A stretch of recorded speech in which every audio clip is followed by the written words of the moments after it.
আনুষ্ঠানিকভাবে 2:39 কোরআন তেলাওয়াতের মধ্য দিয়ে এটি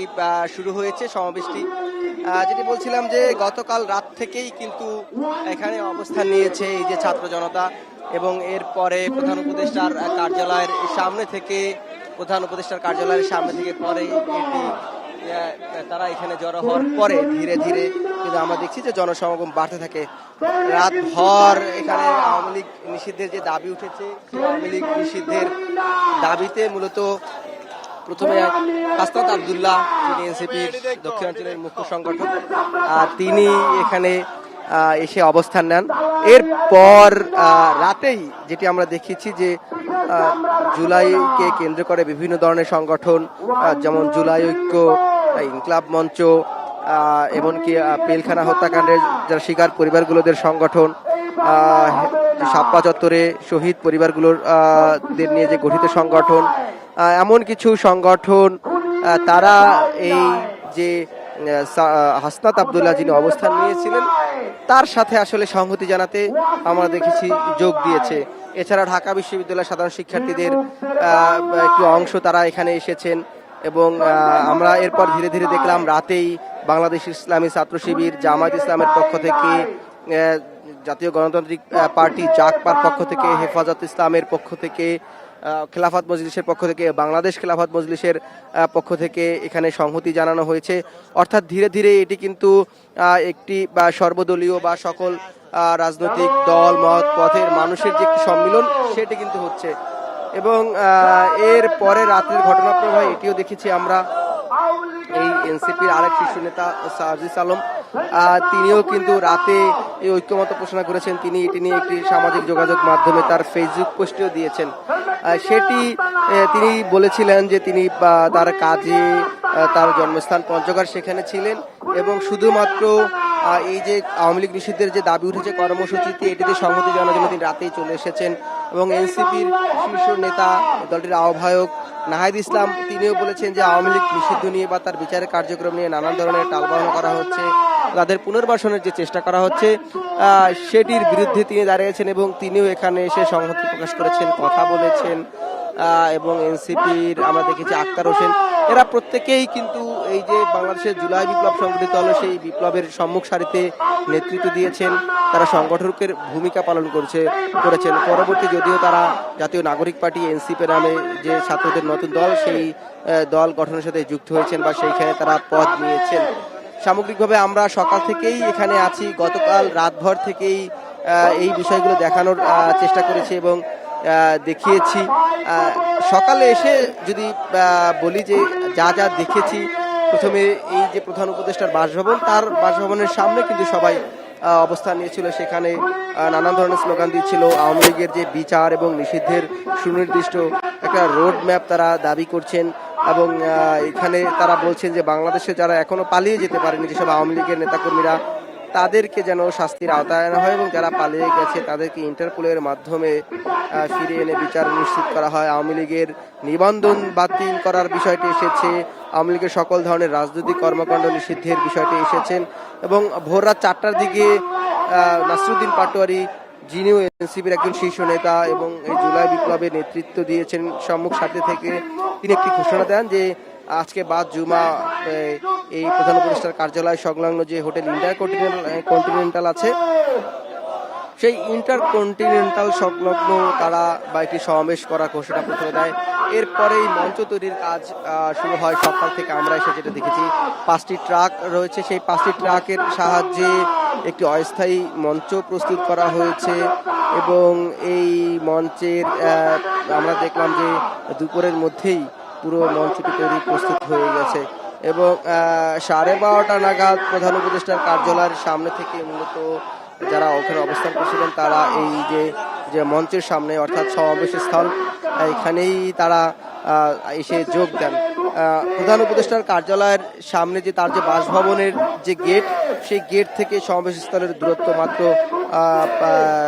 কয়েকশো ফুট হবে, 150 ফুট বা সর্বোচ্চ হলে 200 ফিট হতে পারে। ডিজাইন, এলিগেন্স, বিউটি, সেরা পণ্য সবার জন্য জেভিকো। এবং এইখানে যদি আরেকটু জানিয়ে রাখি যে আমরা দেখলাম যদিও জুমার আগে থেকেই ধীরে ধীরে এখানে এই যে জনসমাগম বাড়তে থাকে এবং বিভিন্ন রাজনৈতিক দলের নেতাকর্মীরা তারা আসতে থাকে জুমার নামাজের শেষে, অর্থাৎ 1:30টার পরে আমরা দেখলাম যে এখানে এসেছেন। এবং এখন দেখছি যেহেতু তীব্র গরম, এখানে যে ওয়াটার স্প্রে আছে সেই ওয়াটার স্প্রে দিয়ে কিন্তু পানি ছিটানো হচ্ছে। এখানে যারা অবস্থান নিয়েছে সেই মানুষকে এটি একটি স্বস্তির ব্যবস্থা করে দিচ্ছে। আমরা আপনারা নিশ্চয়ই দেখতে পাচ্ছেন যে ওয়াটার স্প্রে দিয়ে পানি ছেটানো হচ্ছে এবং এটি নিয়েও বারবারই আমরা দেখেছি মঞ্চ থেকেও ঘোষণা দিয়েছে, যেহেতু তীব্র তাপদাহ এক ধরনের বলা যায়, গরমের তীব্রতা এবং এই যে পিচঢালা পথ, সেই পথের যে উত্তাপ সেটি সামগ্রিকভাবে এখানে এই সমাবেশ সফল করতে যারা যোগ দিয়েছেন সবার জন্য একটি অস্বস্তির কারণ হয়ে দাঁড়িয়েছে। এটি নিয়েও মঞ্চ থেকে ঘোষণা হচ্ছে যাত্রীরা যদি অসুস্থতা অনুভব করে সেজন্য মেডিকেল বুথ বসানো হয়েছে, সেই বুথে যেন সবাই চিকিৎসা নেয়। এখানে নানান ধরনের স্লোগান দেওয়া হচ্ছে, আপনারা হয়তো সেই স্লোগান মাঝে মাঝে শুনছেন যে দিল্লি না ঢাকা, অর্থাৎ সেই দিল্লির যে আধিপত্যবাদ বা ভারতের যে আধিপত্যবাদ এই বাংলাদেশের এই ভূখণ্ডের মানুষ দীর্ঘদিন ধরেই বলে আসছে বা বিভিন্ন রাজনৈতিক মহলে যেই আলোচনার নানান সময় চর্চা হয়েছে, সেই আধিপত্যবাদ দিয়ে যেমন এখানে স্লোগান দেওয়া হচ্ছে, তেমনি আওয়ামী লীগ ব্যানের অর্থাৎ আওয়ামী লীগকে নিষিদ্ধ করা নিয়েও নানান ধরনের স্লোগান দিচ্ছে। এখানে আমরা দেখছি যে জাতীয় পতাকা উঁচিয়ে স্লোগান দিয়ে হাত নাড়িয়ে করতালি দিয়ে মূলত স্লোগান দেওয়া হচ্ছে। এবং এছাড়াও আমরা দেখছি যে এখানে বেশ কয়েকজন তারা বিভিন্ন ধরনের প্লাকার্ড নিয়েছেন, সেখানে ভারতের আগ্রাসনের বিরুদ্ধে সেই প্লাকার্ডে লেখা আছে, সেখানে আওয়ামী লীগের যে ফেসিবাদ রয়েছে সেই ফেসিবাদের বিরুদ্ধে আছে আওয়ামী লীগ নিষিদ্ধের দাবি জানিয়ে সেই প্লাকার্ডগুলো লেখা হয়েছে। এবং ধীরে ধীরে আমি যদি বলি যে এখন পর্যন্ত সমাবেশ যেহেতু বলছিলাম যে 1:39 আনুষ্ঠানিকভাবে কোরআন তেলাওয়াতের মধ্য দিয়ে এটি শুরু হয়েছে। সেখানে আমরা দেখলাম যে বেশ কয়েকটি রাজনৈতিক দল এখানে সংহতি প্রকাশ করেছে। বাংলাদেশ ইসলামী ছাত্র শিবির, বাংলাদেশ খেলাফত মজলিস, যেটি কিছুক্ষণ আগে বলছিলাম, বাংলাদেশ যুব মজলিস এবং খেলাফত মজলিস, ইনকলাব মঞ্চ, জুলাই ঐক্য এবং জাতীয় গণতান্ত্রিক পার্টি, জাকপা, এছাড়া এই যে বিভিন্ন দলগুলো ছাড়াও আরো বেশ কয়েকটি দল এখানে যোগ দিয়েছে। এবং সবশেষে আমরা দেখলাম যে কিছুক্ষণ আগে হেফাজত ইসলাম তারাও এই আজকের আওয়ামী লীগ নিষিদ্ধের দাবিতে সমাবেশে সংহতি জানিয়ে এখানে যোগ দিয়েছেন। এবং মঞ্চ থেকে বলা হচ্ছে যে আরো বিভিন্ন রাজনৈতিক দল বা সংগঠন তাদের সাথে সংহতি জানানোর কথা রয়েছে, এখানে যোগ দেওয়ার কথা রয়েছে। সেটি যখন তারা জানাবেন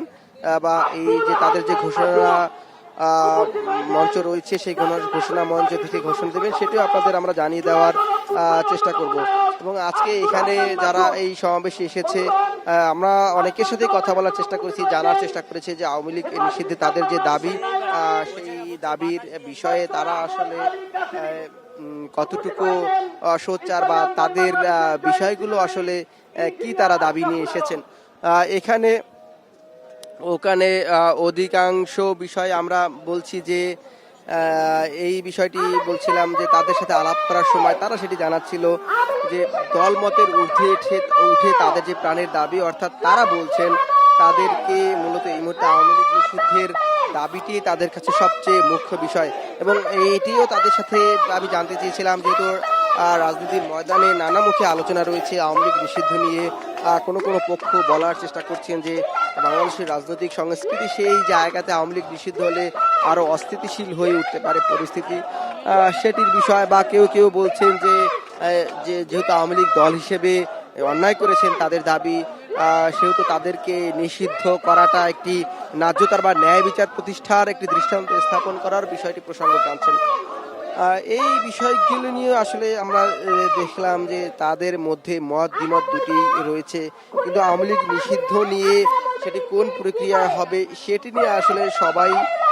একটি ঐক্যমত্য পোষণ করছেন বা সবাই আসলে একমত।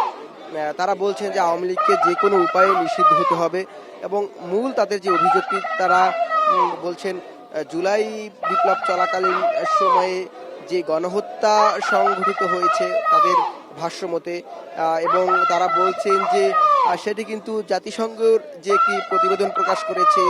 এই জুলাই আগস্টের হত্যাকাণ্ড নিয়ে, সেখানে কিন্তু স্বীকৃতি দেওয়া হয়েছে। এবং এটিও তারা উল্লেখ করছেন যে সেই জাতিসংঘের প্রতিবেদনে শেখ হাসিনা তিনি একটি কোট আনকোট তারা বলছেন যে ক্রাইম অ্যাগেনস্ট হিউম্যানিটি, অর্থাৎ মানবতার বিরুদ্ধে যে অপরাধ সেটি শেখ হাসিনা তিনি সংগঠিত করেছেন, এটিকেও তারা এক ধরনের রেফারেন্স হিসেবে টানছেন। এবং আওয়ামী লীগ নিষিদ্ধের জন্য বা আওয়ামী লীগের যে বিচার নিশ্চিতের জন্য সেটিকে তারা বলছেন যে তারা যে দীর্ঘ 2008 সালের পর থেকে ক্ষমতায় এসে যে ধরনের বর্বরতা চালিয়েছে বা যে ধরনের অন্যায় অবিচার চালিয়েছে, সেটিকে তারা বলছেন সেটিকে আমলে না নিলেও শুধুমাত্র এই জুলাই আগস্টে যে হত্যাকাণ্ডগুলো ঘটানো হয়েছে সেটির ভিত্তিতেই আওয়ামী লীগকে নিষিদ্ধ করা, তাকে বিচারের আওতায় নিয়ে আসা খুবই সহজ একটি প্রক্রিয়া। এবং এর সপক্ষে তারা এও যুক্তি দিচ্ছেন, যেহেতু এখনো এই যে জুলাই অভ্যুত্থানের যে বিভিন্ন ধরনের এভিডেন্স অর্থাৎ প্রমাণ সেটি এখনো সচল রয়েছে বা সেটি এখনো তাদের ভাষায় তারা বলছেন যে জীবন্ত রয়েছে, অতএব সেগুলোকে আমলে নিয়ে খুব সহজেই বিচার করা সম্ভব। এবং এই বিচার কার্যক্রম নিয়ে তাদের মধ্যে এক ধরনের সংশয় লক্ষ্য করেছি। তারা বলছেন যে অন্তর্বর্তী সরকার তাদেরকে এক ধরনের তাদের সাথে এক ধরনের চোর পুলিশ খেলা খেলছেন, তাদের ভাষায় তারা সেটি বলছেন যে এই তাদের রক্তের মধ্য দিয়ে বা তাদের আন্দোলনের ফসলের মধ্য দিয়ে কিন্তু অন্তর্বর্তী সরকার গঠন হয়েছে। এবং এই অন্তর্বর্তী সরকারের প্রধান হিসেবে ডক্টর মোহাম্মদ ইউনূস তিনি দায়িত্ব নিয়েছেন।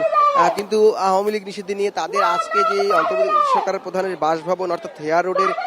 যে বাসভবনে এসে অবস্থান নিতে হবে সেটিও তারা প্রত্যাশা করেনি বলে তারা বলছেন। এবং তারা বলছেন যে তাদের কাছে আর কোনো উপায় ছিল না বলে শেষ এই উপায় হিসেবে তারা এখানে নিয়েছেন। এবং যতদিন পর্যন্ত তাদের যে দাবি আওয়ামী লীগ নিষিদ্ধ, আওয়ামী লীগের বিচার, শেখ হাসিনার বিচার, এবং যারা আওয়ামী লীগের যেসব নেতাকর্মী দেশ ছেড়ে পালিয়েছে তাদের ফিরিয়ে আনা, এবং যারা দেশে রয়েছে তাদেরকে বিচারের আওতায় আনা, এবং এই সামগ্রিক সব কিছুর একটি সুনির্দিষ্ট রোড ম্যাপ ঘোষণা না করা পর্যন্ত তারা আসলে এখানে অবস্থান করবেন। এবং সেটি যদি আমরা কিছু আগেও দেখলাম, এর ধারাবাহিকতায় কিন্তু এনসিপি নেতা সার্জিস আলম তিনি বলছিলেন যে তাদের এখানে হয়তো মাসখানেক অপেক্ষা করতে হতে পারে। অর্থাৎ তিনি যে ইঙ্গিতটি দিচ্ছিলেন সেটি হচ্ছে আওয়ামী লীগ নিষিদ্ধ না হলে যতদিন পর্যন্ত তাদের দাবি পূরণ না হয় ততদিন পর্যন্ত তারা আসলে রাজপথ ছাড়বেন না। এই যখন এখানে চলছে, কিছুক্ষণ আগে আমরা দেখলাম যে অন্তর্বর্তী সরকারের পক্ষ থেকে একটি বিবৃতি দেওয়া হয়েছে, অর্থাৎ তাদের বার্তা দেওয়া হয়েছে। সেখানে তারা বলছেন যে এই যে বিভিন্ন রাজনৈতিক দল সংগঠন ও জনগণের পক্ষ থেকে স্বৈরশাসন ও সন্ত্রাসী কার্যক্রমের কারণে আওয়ামী লীগ নিষিদ্ধ যে দাবি উঠেছে সেটি এই অন্তর্বর্তী সরকার গুরুত্বের সঙ্গে বিবেচনা করছেন। এছাড়াও আওয়ামী লীগ নিষিদ্ধে যেটি কিছুক্ষণ আগেই বলছিলাম যে জাতিসংঘের প্রতিবেদন যে রেফারেন্স হিসেবে যারা এখানে এই সমাবেশে যোগ দিয়েছেন তারা সেই রেফারেন্সটি টানছিলেন। অন্তর্বর্তী সরকারও কিন্তু কিছুক্ষণ আগে যে তারা বিবৃতি দিয়েছে সেখানে এটিরও উল্লেখ করেছেন। তারা বলছেন যে আওয়ামী লীগ নিষিদ্ধে জাতিসংঘের যে প্রতিবেদন সেটিও তারা বিবেচনায় রাখবেন। এবং এ নিয়ে অন্তর্বর্তী সরকার বিভিন্ন রাজনৈতিক দলগুলোর সাথে যোগাযোগও শুরু করেছে এবং তারা আশা করছেন যে একটি রাজনৈতিক ঐক্যমতের ভিত্তিতে দ্রুত সিদ্ধান্ত নেওয়া হবে। আরেকটি বিষয় যে এটি যেমন বলছেন, মূলত অন্তর্বর্তী সরকার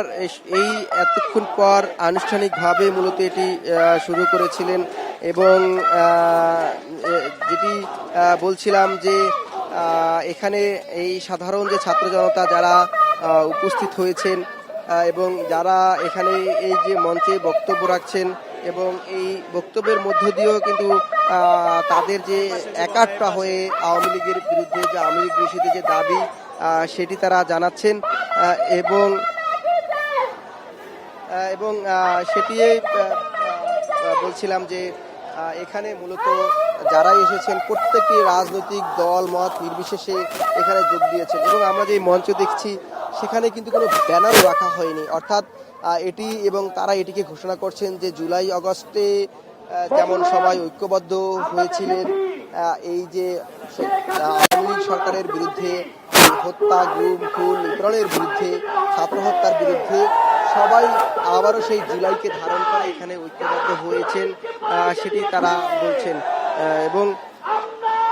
যেটি কিছুক্ষণ আগেই বলছিলাম যে অন্তর্বর্তী সরকারের পক্ষ থেকে একটি উদ্যোগ নেওয়া হয়েছে তারা এই যে বিভিন্ন পক্ষ থেকে আওয়ামী লীগ নিষেধের দাবিগুলো আসছে সাধারণ ছাত্র বিভিন্ন রাজনৈতিক দল বা বিভিন্ন সংগঠন থেকে সেটিকে তারা আমলে নিচ্ছেন এবং এই আমলে নেয়ার পাশাপাশি কিন্তু তারা বিভিন্ন রাজনৈতিক দলের সাথে যোগাযোগ করেও শুরু করে দিয়েছেন আমরা সেটি তারা আনুষ্ঠানিকভাবে মাত্রই বলেছেন কিন্তু এর আগে যেটি এই যারা আন্দোলনকারী এখানে ছাত্র জনতা তাদের পক্ষ থেকে বলা হচ্ছিল যে এখানে আনুষ্ঠানিকভাবে তাদের সাথে যোগাযোগ করা হয়নি বা অনানুষ্ঠানিকভাবে তাদের সাথে যোগাযোগ করা হয়নি কিছুক্ষণ আগেই সেটিও আসলে যেহেতু অন্তর্বর্তী সরকার প্রধান ঘোষণা দিয়েছেন তারা এটিকে তাদের যে আওয়ামী লীগ নিষেধের যে দাবির বিরুদ্ধে যে এখানে যে কর্মসূচি এখানে অবস্থান কর্মসূচি সেখানে নিয়েছেন সেটিতে অন্তর্বর্তী সাড়া দিয়েছেন এবং তারা আশাবাদ ব্যক্ত করছেন যারা এই এখানে যোগ দিয়েছেন যে সব ছাত্র জনতা তাদের প্রত্যাশা যে অন্তর্বর্তী সরকার তাদের এটিকে সর্বোচ্চ গুরুত্বের সাথে বিবেচনায় নিয়ে আওয়ামী লীগকে দ্রুত সময়ের মধ্যে নিষিদ্ধ ঘোষণা করবেন এখানে যে একটি রাজনৈতিক ঐক্যমতের প্রয়োজনীয়তা আছে সেই বিষয়টিও তারা আসলে অনুধাবন করছেন বা তারা সেটিই বলছেন এবং সিপি এবং যদি বলে দেন যে এইখানটিতে তারা এখানে এসে নানান ধরনের তো এখনো যারা স্লোগান দিচ্ছেন কিছুক্ষণ পর পর আপনাদেরকে তাদের যে স্লোগান দিচ্ছেন সেই স্লোগান আমরা হয়তো কিছুক্ষণ পরে শোনানোর একটু চেষ্টা করব জাতীয় পতাকা উড়িয়ে আমরা কিছু ফিলিস্তিনের পতাকাও আমাদের এখানে চোখে পড়েছে অর্থাৎ এখানে যারা এসেছেন প্রত্যেকের একটি আগ্রহের জায়গা বা তাদের একটি দাবির জায়গা সেই জায়গাটিতে যেন তারা অনড় আছেন এবং একাট্টা আছেন সেটি হচ্ছে আওয়ামী লীগ নিষিদ্ধ করা সেটি যে কোনো উপায়ে এবং এই নিষিদ্ধ নিয়ে যেটি এর আগেও আলাপ করেছি যে তারা আসলে কোন উপায়ে আওয়ামী লীগ নিষিদ্ধ চাচ্ছে বা তারা প্রত্যাশা করছেন সেখানে যদিও নেতাকর্মীরা তারা বলছেন যে একটি রাজনৈতিক ঐক্যের সেখানে একটি প্রয়োজন আছে নির্বাহী আদেশে সেটি হলেও সেখানে রাজনৈতিক ঐক্যমতের ভিত্তি সেটি থাকতে হবে বা সেটি প্রয়োজনীয়তা তারা বলছেন এবং আইনি প্রক্রিয়ায় আওয়ামী লীগ নিষিদ্ধের কথা বলছেন সেটি আসলে কতদূর সম্ভব এই প্রশ্ন এখানে যোগ দেয়া সাধারণ মানুষের যারা এসেছেন তাদের কাছে জানতে চেয়েছিলাম তারা যেটি বলছিলেন যে এই যে নানান ধরনের ফুটেজ রয়েছে শেখ হাসিনা যে আইসিটিতে ট্রাইব্যুনাল তার একটি ফোন কল যেটি জমা হয়েছে তিনি লিথাল উইপেন দিয়ে গুলি করার কথা বলেছে এগুলোকেই মূলত আওয়ামী লীগ একটি দল হিসেবে তাদের বিচার নিশ্চিতের জন্য যথেষ্ট মনে করছেন নানান ধরনের ভুক্তভোগীরা আছে সামগ্রিকভাবে এই ভুক্তভোগীরা তাদের যে সাক্ষ্য সেই সাক্ষ্য সবকিছু মিলিয়েই মূলত যে দ্রুত সময়ে আওয়ামী লীগের বিচারের নিশ্চিত করা সেটি সম্ভব এবং আরেকটি বিষয় আমরা দেখলাম যে মঞ্চে কিন্তু নানান ধরনের গান হচ্ছে কবিতা আবৃত্তি হচ্ছে এখন এই মুহূর্তে একটি কবিতা আবৃত্তি হচ্ছে এবং ক্ষণে ক্ষণে আমরা দেখছি যে বিভিন্ন নেতারা বক্তব্য দিচ্ছে শুনে ক্রোধে ক্ষোভে ঘৃণায় লজ্জায় এবং ব্যর্থতায় ফেটে পড়ি গোপালগঞ্জে টুঙ্গিপাড়া বাকশাল মুজিব এবং হাসিনা ফেসিবাদের বাংলাদেশে আমি তোমাদেরকে সাদর সম্ভাবে জানাতে পারিনি আমার অনেকত সন্তান আমি তোমাদেরকে ভালোবাসি আমরা তোমাদেরকে ভালোবাসি ফেসিবাদ মুক্ত নতুন বাংলাদেশ নির্মাণ করতে আমি এবং আমরা আজকে যেখানে দাঁড়িয়ে আছি আমি এবং আমরা মিলে একটি মঞ্চ তৈরি করব শাপলার পাশের রাস্তায় যেখানে ফ্যাসিস্ট হাসিনা 2013 সালের মে মাসে আমার ভাইদের মৃতদেহ সেখানে ফেলে রেখেছিল সেখানে হাসিনা এবং মানুষের রক্ত খেকো আওয়ামী লীগের এক একটা কীটকে রাষ্ট্র ফাঁসিতে ঝুলাবে তারপর বাংলাদেশের প্রত্যন্ত জনপদ এবং জনপদ থেকে শহরে 56,000 বর্গ মাইলের স্বাধীন সার্বভৌম বাংলায় বাকশাল মুজিব খুনি হাসিনা এবং মানুষকে আওয়ামী লীগের আর কোনো জায়গা থাকবে না হে আমাদের অনাগত সন্তান, আশা করছি মায়ের গর্ভ থেকে ভূমিষ্ঠ হওয়ার পর তুমি স্বাধীনভাবে নিঃশ্বাস নিতে পারবে। ইনকিলাব জিন্দাবাদ।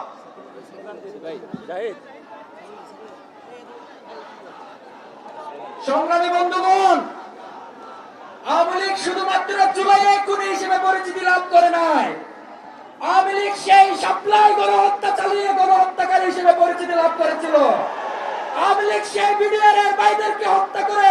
আমার সীমান্তকে ভারতের হাতে তুলে দিতে চেয়েছিল। আওয়ামী লীগ আমার সেই তরুণকে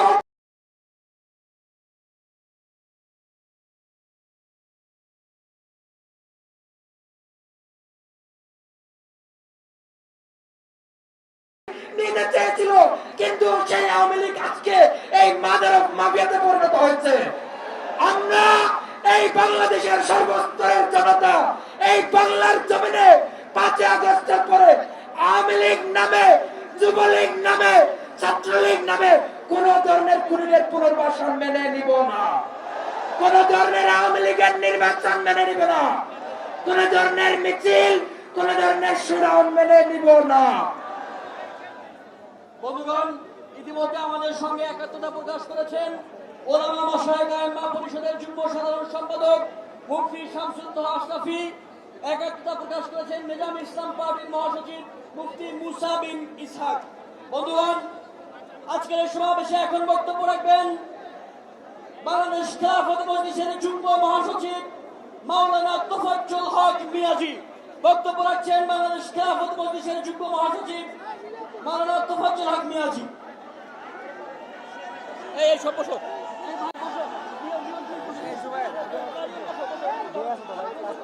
আসসালামু আলাইকুম ওয়া রাহমাতুল্লাহ। আজকের এই বিশাল সমাবেশের সম্মানিত সভাপতি, মঞ্চে উপস্থিত জাতীয় নেতৃবৃন্দ, সংগ্রামী ভাই